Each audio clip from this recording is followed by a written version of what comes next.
Thomas the tank engine was ill. Workmen had tried to make him better, but it was no use. "Edward must take you to the works," said Sir Topham Hatt. Thomas felt very miserable.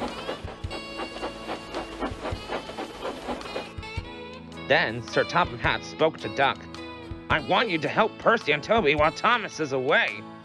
Duck was delighted. He already knew Percy and soon made friends with Toby and Bertie. Terence the tractor gave him a big welcome too. "Take care of Thomas's coaches," he advised. "He's sure to miss them while he's away." Duck was very gentle with the coaches. Annie and Clara were impressed. "Such nice manners," they told to each other. "It is really a pleasure to go out with him."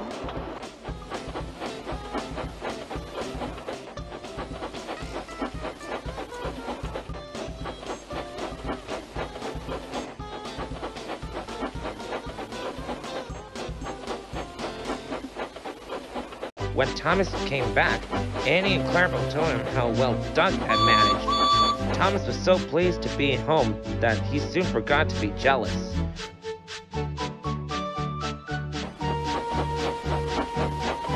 The works had left Thomas's handbrake very stuck. It made his brakes seem as if they were on, when in fact they were not.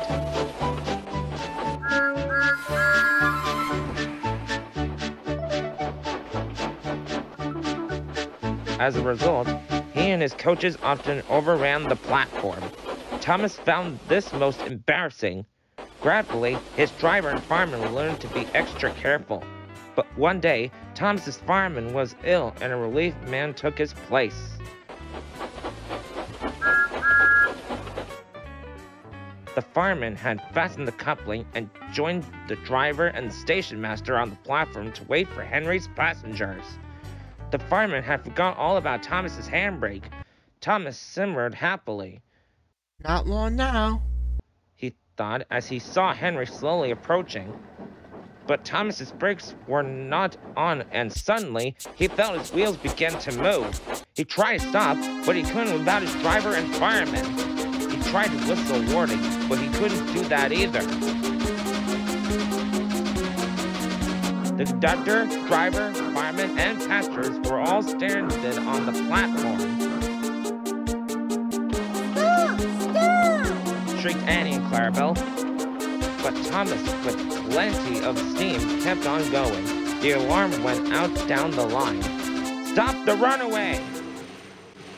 There, ready for action, was Harold the helicopter. The inspector had made a plan, and together they took off into the sky.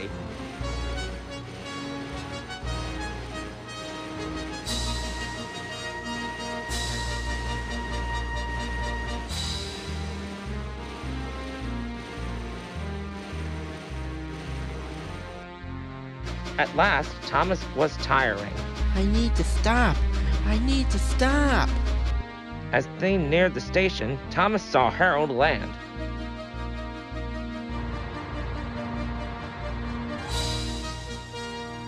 They entered the platform slowly enough for the inspector to act. Judging at his moment, the inspector scrambled into the cab and screwed the brakes on.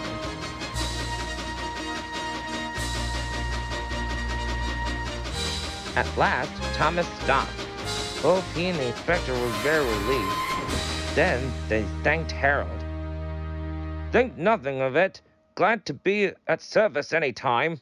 "Thomas," remarked the inspector, "we must never let this happen again." Wearily, Thomas agreed with him.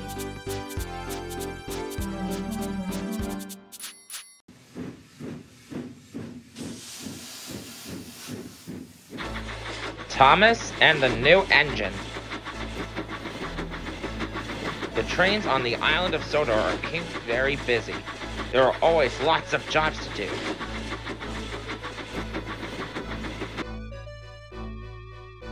One morning, Sir Topham Hatt came to the Titmouth sheds. "A new engine has arrived on the island," he announced. "His name is Neville. You must all make him feel welcome. A happy engine is a really useful engine. Later, Thomas stopped at a red signal. The signalman called down to Thomas. The bridge ahead is unsafe. Thomas, you are to collect a piece of ironwork so the bridge can be repaired. Yes, sir. Huffed Thomas. At the yards, Ari and Bert were with Neville the new engine. Neville was a steamy, but he has a square body like a diesel. Neville was backing up towards some trucks. Nearly there, said Ari cheerfully. Nearly there, said Bert nutfully. Then there was trouble. Watch where you're going, clumsy wheels. Ari and Bert laughed. Neville looked sad.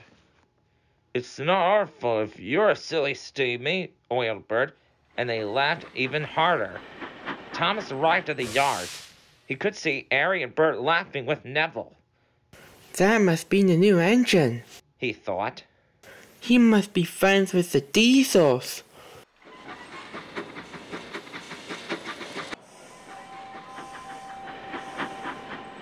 Thomas arrived at Nefford Station.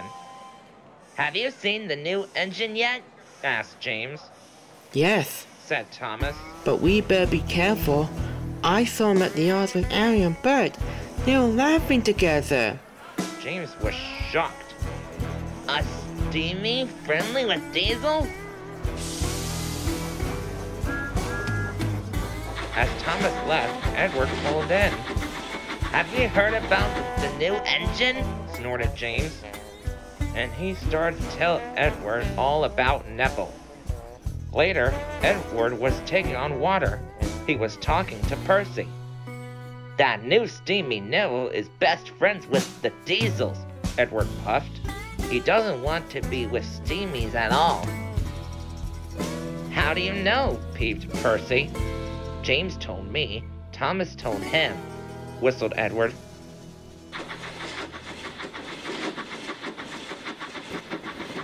Later, Percy met Emily at a red signal. Don't go near Neville, the new engine, he told her. The diesels have told him to biff into steamies. Edward told me, Thomas told Edward, and they heard all about it from Thomas. When Thomas arrived at the station, Sir Topham Hatt was there. Thomas, you must warn all engines not to cross the bridge until it's repaired, he boomed. Thomas felt proud. It was a very useful job. Just then, he heard a whistle. Someone was coming. Thomas had to warn them. It was Neville with Annie and Clarabelle. Thomas was shocked. Annie and Clarabelle were his coaches. Hello, puffed Neville cheerfully. I'm not talking to you, Thomas huffed crossly. Neville didn't know what he had done. Then Emily pulled in next to Neville. Hello, said Neville happily. Emily let out a wish of steam. It's no use trying to make friends with me. I know you're going to biff into all the steamies, just like Ari and Bert told you to. Thomas was surprised, but the station master blew his whistle and Neville puffed sadly away. Where did you hear that Neville was going to biff into all the steamies? Thomas asked Emily. Don't you know? Emily whistled. Percy told me, Edward told Percy, James told Edward, and you told James. But I only said to James I'd seen Neville with Ari and Bert. Then Toby arrived. Have you heard about Neville, the new engine? He puffed. Henry saw Ari and Bert be horrible to him at the yards. Emily was shocked. Thomas couldn't believe it. Neville wasn't friends with the diesels after all. Where was Neville going? Emily tooted. Cinders and ashes! Cried Thomas. Neville's heading for the broken bridge. I must stop him. Neville was speeding through the countryside as fast as he could. Suddenly, Neville saw a barrier on the track. He slammed on his brakes, but it was too late.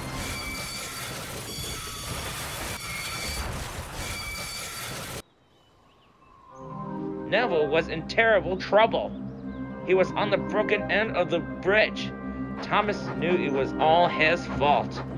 Suddenly, he had an idea. Thomas steamed slowly and carefully onto the bridge. He gently bumped Clarabelle and was coupled on. Thomas was very scared. Slowly and steady, he began to pull Neville back from the edge. The bridge made a creak noise. Thomas knew he must hurry. He pulled as hard as he could, and with one big puff, he pulled Neville's wheels off the bridge.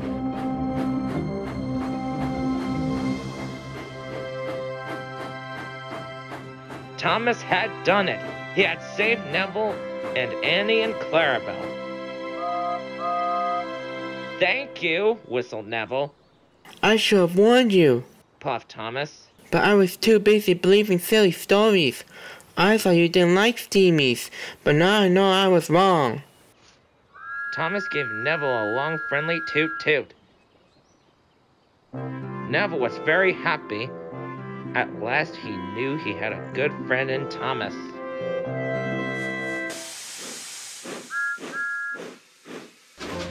Heave-ho, Thomas! Thomas is a busy and happy engine. He has puffs and puffs across the island. He always toots hello to other engines and to children along the way, even when Thomas is pulling heavy loads. One morning, Thomas puffed into Brenham Docks. Sir Topham Hatt was waiting. You are all here to welcome the new engine. His name is Hank. I've heard he's very special. I've heard he's very strong.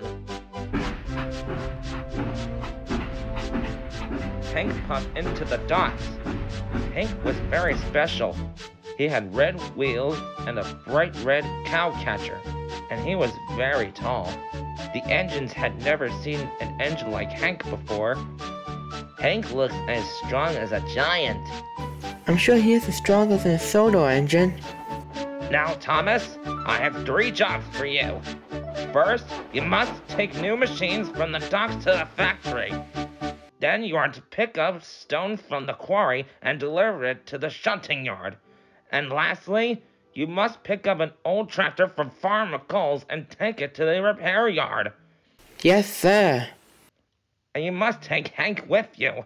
Hank must see the important sights of Sodor. Be back by tea time for Hank's welcome party at Knapford. Thomas bubbled up to the machine cars. Hank jumped alongside. Hello, Hank. Howdy, Thomas. Now you look like one of the finest little engines I've ever seen. Thomas didn't like being called little. I'm a tank engine. Thomas thought Hank was being cheeky. These freight cars are way too heavy for you. Let me take it for you. Hank meant to be helpful, but it made Thomas cross. No, thank you. I'm strong enough to pull much heavier loads than this. I'd be happy to help. But Thomas was already puffing out of the docks. At the signal, Thomas didn't take the track to the factory. He chucked straight to the quarry. Thomas pulled ahead. I may not be grand, and I may not be long, but I will show Hank that I'm stronger than strong. He huffed to himself. Thomas and Hank pumped into the quarry. Now I'm going to pick up the stone cars. Hank was surprised. Hold your puffing there, Thomas. Let big old Hank pick those cars for you. No, thank you. Tank engines can pull very heavy loads. So Thomas heaved and puffed out of the quarry. Thomas wheezed and wheezed. Handsome Hank gleamed and glowed by his side. Children waved from bridges. Howdy, good to see you. Hey, Thomas, aren't you gonna whistle hello? Thomas pretended the puff to whistle hello. Hank had plenty of puff. This made Thomas even crosser. Thomas pulled up to their halt. He was nearly out of puff. Hello, Farmer Cole. This is Hank. He's the new engine on Sodor. Howdy, Farmer McCall. That's a mighty fine tractor you have. Say, Thomas, you look all out of puff and pull.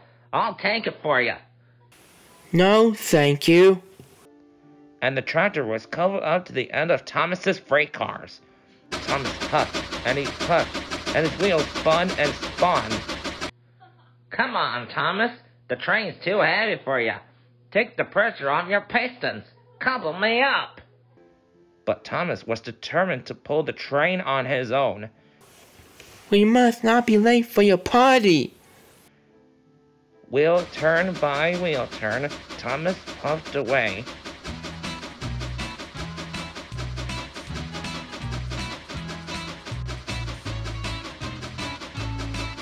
Thomas and Hank arrived at Marin Station. Visitors waved at Thomas. Thomas wanted to whistle back, but he hadn't any spare steam.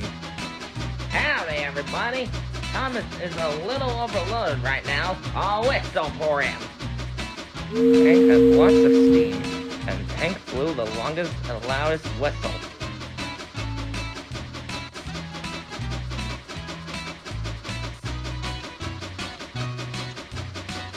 Then there was trouble. Thomas had cracked a cylinder. The train was too much heavy. Oh no, now deliveries won't be made. You won't be back in time for your welcome party. And I'm not a really useful engine, or even a really strong one. Shucks, Thomas. I'm so sorry. That's too bad. I wanted to show you that I wasn't just a final steam engine. I wanted to show you that I'm really strong. So, I didn't want to ask for your help. But, I do now. Please, Hank. I'd be happy to help. You give the orders, I'll do the pushing. Hank and Thomas dropped a Farmer Cole's tractor.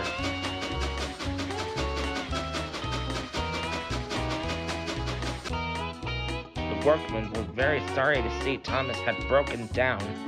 Next, Hank and Thomas jumped into the shunting yards. The yard manager was waiting. The stone cars were in a couple. I hope you're back on track really soon, Thomas. Finally, Thomas and Hank delivered the new machines to the factory.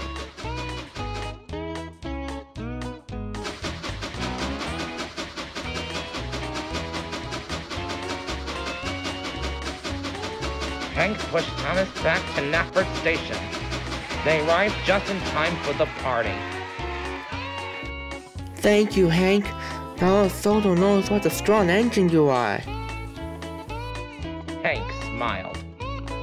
And I know something too. You're the engine everyone cheers for on Sodor. That's something to be proud of. Thomas smiled. Hank was very special. He was a very special new friend.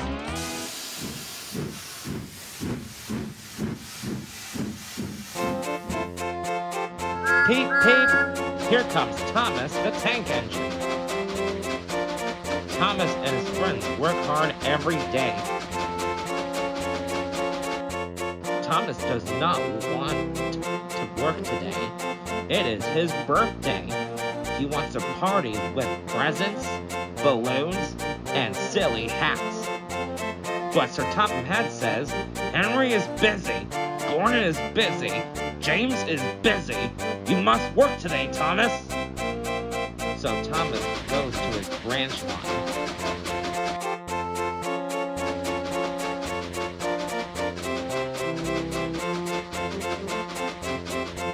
Back and forth, back and forth.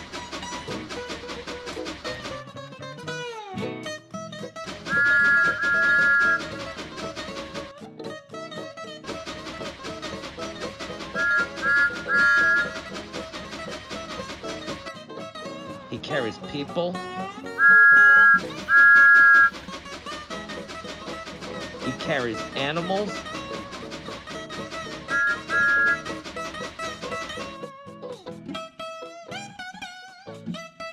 He carries wood. He carries grain.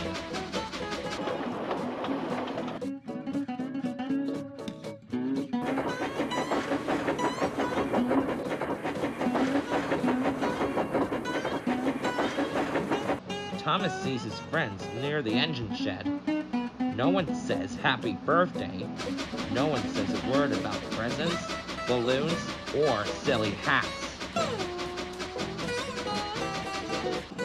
At the end of the day, Thomas heads home. Those engines did not look so busy to me. Oh no, a cow is on the line, Move! says Thomas. Moo, says the cow, No, no, no! says Thomas. Not moo! Move! At last, the cow moves. Thomas is late. Thomas is tired. Some birthday.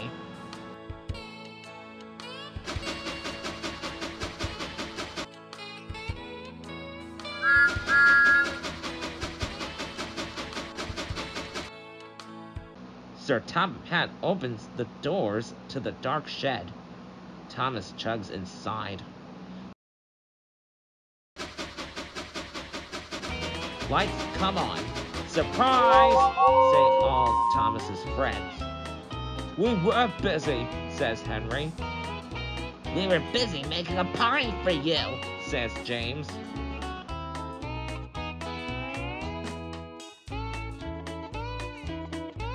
It is a wonderful party. There are presents, balloons, and silly hats to wear. Happy birthday, Thomas!